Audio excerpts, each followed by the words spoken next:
வணக்கம்.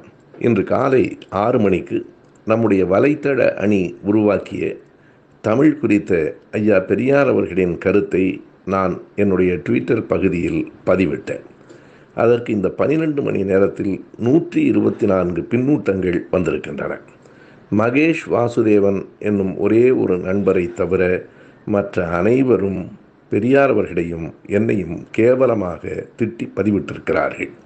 ஆனால் நம்முடைய தோழர் ஒருவர் கூட எதிர்ப்பதிவோ அல்லது அதை ஆதரித்து ஒரு கருத்தோ வெளியிடவில்லை. நம் அமைப்பின் தோழர்கள் அனைவரும் கடுமையான வேலையில் இருக்கிறீர்கள் என்பதை உணர்கிறேன். வேலையில்லாத நான் மட்டும் தொடர்ச்சியாக அவர்களோடு போராடி கொண்டிருக்கிறேன். நன்றி தோழர்களே. வணக்கம். காலையிலேருந்து பயங்கர மன உளைச்சல், மன அழுத்தம், நிம்மதி இல்லை, சாப்பிட முடியல, சோறு தண்ணி இறங்கலை, மனசு வலியில், வேதனையில், காயத்தில் துடிக்குது. எப்படிப்பட்ட மனுஷன், அவருக்கு போய் இந்த நிலைமை வரலாமா அப்படின்னு ஒவ்வொரு நொடியும் அவ்வளவு தவிப்பாக இருக்குது. அதை நினச்சி நாடறியப்பட்ட எழுத்தாளர், பேச்சாளர், சிந்தனையாளர் அப்படின்னு அறியப்பட்ட ஐயா சுபவிக்கு அந்த நிலைமை, அறிவாலயத்து பிச்சைக்காரன் அப்படின்னு கெச்சராஜா திட்டினார். ஐயா ஓடோடி போய் புகார் கொடுத்தாரு. அந்த புகாரை திமுக அரசின் காவல்துறை மயிலா கூட மதிக்கலை. ஐயா அதையும் தாங்கிக்கிட்டார். இப்போ என்னடான்னா அவர் ஏதோ போனால் போகட்டும் அப்படின்ட்டு ட்விட்டரில் ஒரு பதிவை போட்டிருக்காரு. அதுக்கு 124 பேர் திட்டிருக்காங்க. ஐயாவை வண்டையாக திட்டிருக்காங்க. இந்த ஐயாவையும் திட்டி, அந்த ஐயாவையும் திட்டி, அவரே ஐயாவே கேவலமாக என்ன எழுதுகிறாங்க, கேவலமாக எழுதுகிறாங்க, இதை கேட்க நாதி இல்லையா, நான் என்ன அரசியல் அனாதையா அப்படின்னு சொல்லிட்டு அவ்வளவு மனம் புழுங்குறாரு. என்னை இவ்வளவு திட்டுறாங்க, வசைபாடுறாங்க, கேட்க ஒருத்தர் கூட இல்லையா, நம்ம இயக்கத்துக்காரங்களே என்னை கண்டுக்கலையே, இப்போ நான் மட்டும் வேலையில்லாத வெட்டி போயலாம், நீங்கள் எல்லாம் வேலையாக இருக்கீங்களா அப்படின்னு சொல்லிட்டு எவ்வளவு வலியும் வேதனையும் ரணம் இருந்திருந்தா ஐயா வாயிலேருந்து இந்த வார்த்தைகள் வரும். இதை பார்த்த பிறகு எப்படிங்க நிம்மதியாக தூங்க முடியும், சாப்பிட முடியும், உழவ முடியும்? ஐயாவுக்கு நேர்ந்துக்கிற இந்த நிலை இருக்கு பாருங்க, தாங்க முடியாத வேதனை. என்ன ஒன்று, ஐயா கொஞ்சம் அளவாக சொம்படிச்சிருக்கலாம், ஐயாவும் கொஞ்சம் அதிகமாக சொம்படிச்சிட்டாங்க. வயசுக்கும் அனுபவத்துக்கும் ஏற்ற மாதிரி பேசாமல் சில்லறைத்தனமாக பல இடங்களில் பேசிட்டாங்க. அதனால் வச்சு செஞ்சிட்டாங்க. சுவீரபாண்டியோட நிலைமையை பாருங்கள். ஐயா சுவீரபாண்டி நிலைமை, எனக்கு அதில் ஐயா சுபவி ஒரு ட்வீட் போட்டிருக்காரு. தமிழ் பற்றி பெரியார் என்ன சொன்னார் அப்படின்னு ட்வீட் போட்டிருக்காரு. ட்வீட் போட்ட உடனே அதில் வரிசையாக நிறைய பின்னூட்டங்கள், கமெண்ட் வருது. அதில் வச்சு செய்கிறாங்க. யாரை? ஐயா சுபவியையும் ஐயா பெரியாரையும். அதை ஒரு மனுஷன், ஒரு பெரிய மனுஷன் ஐயா சுபவி உட்காந்து எண்ணிருக்காரு பாருங்க. எத்தனை பேர் நம்மளை திட்டிருக்கான், 124 பேர் திட்டிருக்காங்க அப்படின்னு உட்காந்து எண்ணிருக்காரு பாருங்க. அவர் எவ்வளவு வேலை இல்லாமல் வெட்டிப்பயலாக இருந்திருப்பார் அப்படின்னு யோசிக்கிறேன். ஆனால் ஐயாவுக்கு நிறந்த இந்த அவல்நிலை கண்டு நான் ரொம்ப வேதனைப்படுறேன், பரிதாபப்படுறேன். அதே சமயத்தில் 2 நாளைக்கு முன்னாடி ஐயா ஒரு பதிவு போட்டிருந்தாங்க. சமூக நீதி கண்காணிப்பு குழுவோட தலைவராக மேலும் 2 ஆண்டுகள் பதவியை நீட்டிக்கிறாங்க அப்படின்ட்டு. இந்த சமூக நீதி கண்காணிப்பு குழு அப்படிங்கிற ஒன்றை ஏன் அமைச்சாங்க? அதுக்கான தேவை என்ன? இந்த சமூக நீதி கண்காணிப்பு குழு எதை கண்காணிச்சிச்சு? குறைந்தபட்சம் இங்கே இருக்கக்கூடிய பிற்படுத்தப்பட்ட ஒடுக்கப்பட்ட மக்களுக்கான அரசு விடுதிகள், பள்ளி கல்லூரி மாணவர்களுக்கான அரசு விடுதிகள், அந்த விடுதி பேரை சமூக நீதி விடுதி அப்படின்னு ஐயா ஸ்டாலின் மாற்றுறாங்க. பேர் வச்சு சோறு வச்சாங்கிற மாதிரி பேரை சமூக நீதி விடுதின்னு வச்சுட்டாரு. ஆனால் அங்கே சாப்பாடு தரமாக இல்லை, கழிப்பறை தரமாக இல்லை, அந்த அடிப்படை வசதிகள் ஒழுங்காக இல்லை. அதை கோரி MC ராசா அந்த அரசு விடுதியை சேர்ந்த மாணவர்கள் போராடுறாங்க. அப்படி போராடுறப்ப ஐயா சுபவி போய் என்னப்பா பிரச்சனை, என்ன குறை அப்படின்னு போய் அவங்களை கண்டறிஞ்சாரா? அதை பார்த்தாரா? இல்லை. அதே போல் இந்த திமுகவோட ஆட்சியில் எண்ணற்ற சாதிய ஆணவ கொலைகள், இந்த சாதிய ஆணவ கொலைகளுக்கு திமுக நேரடியாக காரணம் இல்லை. ஆனால் ஏன்னா அது சாதியத்தின் விளைவாக நடத்தப்படுது. அந்த ஆணவ கொலை நடந்த பிறகு திமுக எப்படி நடந்துக்குதுங்கிறது தான் முதன்மையானது. இதில் ஆணவ கொலை நடந்த வீடுகளுக்கெல்லாம் ஐயா சுபவி போய் ஆறுதல் சொன்னாரா? கவினோட சாதி ஆணவ கொலை நடந்தப்ப 3 நாட்கள் வரைக்கும் உடலை வாங்க மாட்டோம்னு சொல்லிட்டு கவினோட பெற்றோர் வந்து போராட்டம் பண்ணாங்கல்ல. அப்படி போராட்டம் பண்ணுற வேளையில் அந்த குடும்பத்தாரை பார்த்து இந்த அரசு உறுதுணையாக நிற்கும் அப்படின்னா ஐயா சுபவி ஏதாவது வாக்குறுதி கொடுத்தாரா? இல்லை போராடுற அந்த பெற்றோரோட கோரிக்கைக்கு வலு சேர்க்கும் விதமாக ஏதாவது பேசினாரா? எதுவும் செய்யல. சாதி ஆணவ கொலைக்கு தனிச்சட்டம் தேவையில்லை அப்படின்னு திமுக அரசு சொல்லுது. அதே கருத்தை ஸ்டாலின் சொல்லலாம். ஸ்டாலினுக்கு ஒன்றும் தெரியாது, அது ஊரறிஞ்சது நாடறிஞ்சது தான். எல்லாத்தையும் கற்று தேர்ந்த ஐயா சுவீரபாண்டியன் அவரும் சொல்கிறார் சாதி ஆணவ கொலைக்கு தனிச்சட்டம் தேவையில்லைங்கிறது. இப்படி 4 ஆண்டு காலமாக சாதி ஆணவ கொலைக்கு தனிச்சட்டம் தேவையில்லைன்னு சொன்ன திமுக இப்போ ஆட்சி முடியக்கூடிய தருணத்தில் கடைசி தருவாயில் என்ன பண்ணுது? இல்லை, நாங்கள் ஆணவ கொலைக்கு தனிச்சட்டம் ஏற்ற போகிறோம், அந்த சட்டம் ஏற்றுவதற்கு முன்பாக ஒரு குழு அமைக்கிறோம், அந்த குழு வந்து அறிக்கையை சமர்ப்பிக்கும், அந்த குழுவோட அறிக்கையின் அடிப்படையில் நாங்கள் சாதி ஆணவ கொலைக்கு தனிச்சட்டம் ஏற்றுவோம் அப்படிங்கிறாங்க. இன்னும் 3 மாத காலத்தில் ஆட்சி முடிய போகுது. எப்போ ஆணையத்தோட அறிக்கை வந்து அந்த அறிக்கையை வச்சு எப்போ சட்டம் ஏற்றி அந்த மசோதாவுக்கு வந்து இவங்க மசோதா எப்போ ஏற்றி மசோதாவுக்கு ஆளுநர் எப்போ ஒப்புதல் கொடுத்து அது கதைக்கு ஆகப்படுதில்லை. அப்போ சாதி ஆணவ கொலைக்கு எதிராக தனிச்சட்டம் ஏற்றாமல் இவங்க காலம் கடத்தி அதை முடிச்சு விட்டாங்க. அதே போல் வேங்கவே இல்லை, அது சொல்லவே தேவையில்லை, எல்லாருக்கும் தெரியும்.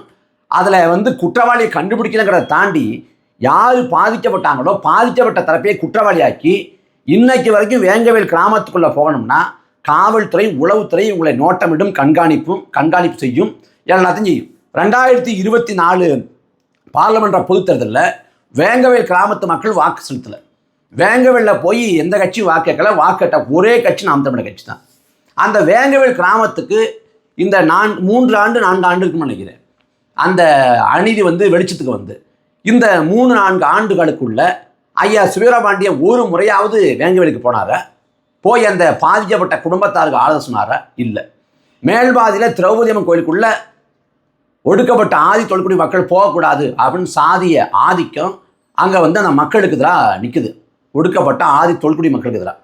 அந்த சமயத்தில் பெரியார் 100 ஆண்டுக்கு முன்னாடி வைக்கத்தில் கோயில் போராட்டம் நடத்தினார் அப்படின்னு பெருமை பேசக்கூடிய இந்த திராவிட இயக்கங்கள் ஐயா சுவீரபாண்டியன் போன்ற ஆட்கள் வந்து கிளம்பி போய் அந்த மேல்பாதியில் திரௌபதி அம்மன் கோயிலுக்குள்ளே ஒடுக்கப்பட்ட ஆதி தொல்குடி மக்களை நாங்கள் அழைச்சிட்டு போகிறோம், இல்லை வந்து அதற்கான ஏற்பாட்டை அரசு செய்வதற்கு நாங்கள் வந்து அழுத்தம் தர்றோம் அப்படின்னு ஏதாவது பண்ணாங்களா? எதுவும் பாருங்கள். அப்புறம் என்ன நீங்கள் சமூகத்துக்கு கிழிச்சிங்க? அப்புறம் என்ன பண்ணி கிழிச்சிங்க? விளிம்பு நிலை மக்கள் யார்? தூய்மை பணியாளர்கள். அவங்க வந்து அவங்களோட பணி நிரந்தரம் செய்வதற்காக தங்கள் வாழ்வாதாரத்துக்காக போராடுறாங்க 3 மாதமாக. அந்த போராட்ட களத்தில் போய் ஐயா சுபவின்னு அந்த போராட்ட கோரிக்கை ஆதரித்து எங்கேயாவது பேசினாரா? பேசலை. உடுமலைப்பட்ட சங்கர் ஆணவ படுகொலை வழக்கில் அது தொடர்புடைய ஆவணங்களை தமிழ்லேருந்து ஆங்கிலத்தில் மொழிபெயர்க்கணும். 15,000 பக்கம் 4 ஆண்டு காலமாக மொழிபெயர்க்கலை. மொழிபெயர்க்க முட்டாததால் இப்போ மறுபடியும் ஒரு 6 மாத காலம் வந்து இதே திமுக அரசு மொழிபெயர்க்க கேட்குது.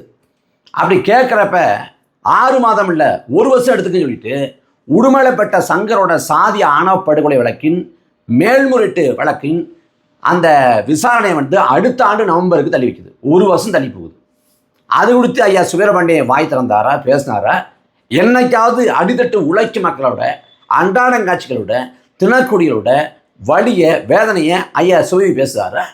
அதிமுக ஆட்சி இருந்தால் பேசுவார், பாஜக ஆளக்கூடிய மாநிலங்கள் இருந்தால் பேசுவார். ஆனால் திமுக ஆட்சினா வாயை மூடிக்கொள்வார்.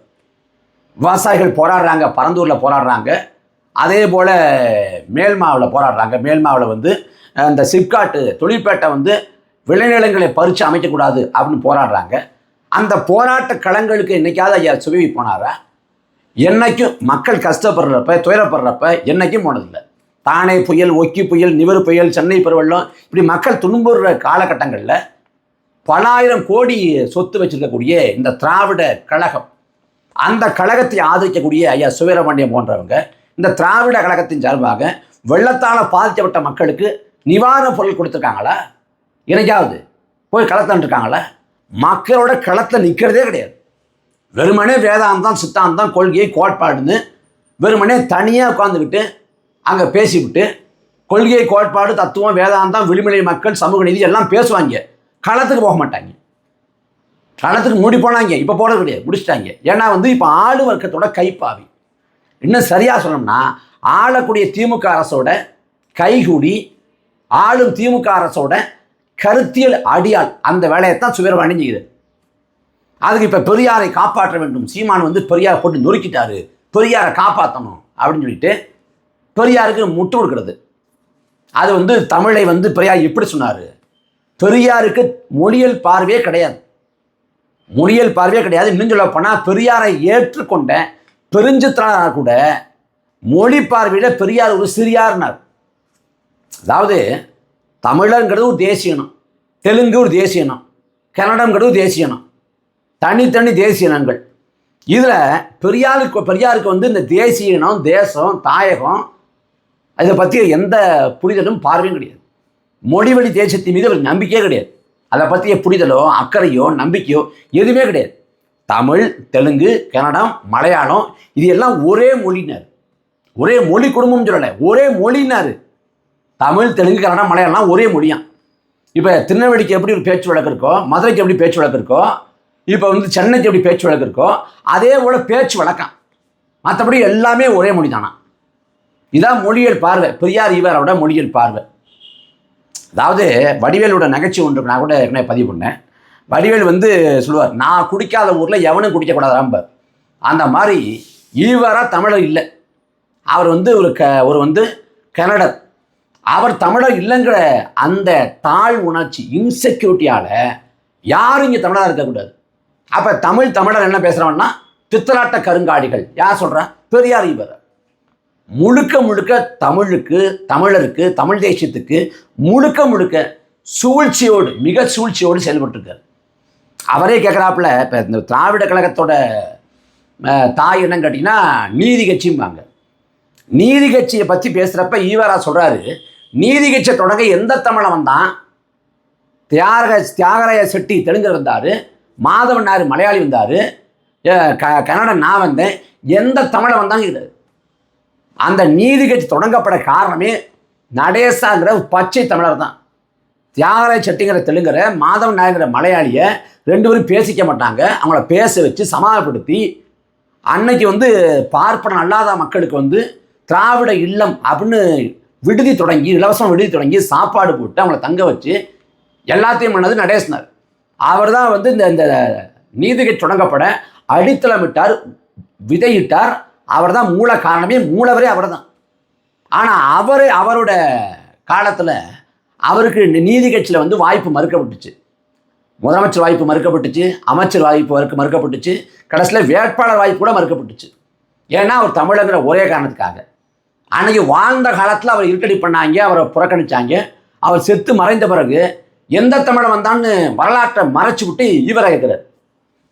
அப்போ இந்த ஈவேராவோட இந்த சூழ்ச்சியை, இந்த வஞ்சகத்தை நாம் 2009 பிறகு தான் உணர்றோம். எல்லாத்தையுமே ஏமாற்றப்பட்டோம்னு 2009. ஆனால் 1920 ஏமாற்றிருக்காங்க. அப்போவே நடேசரை ஏமாற்றிருக்காங்க.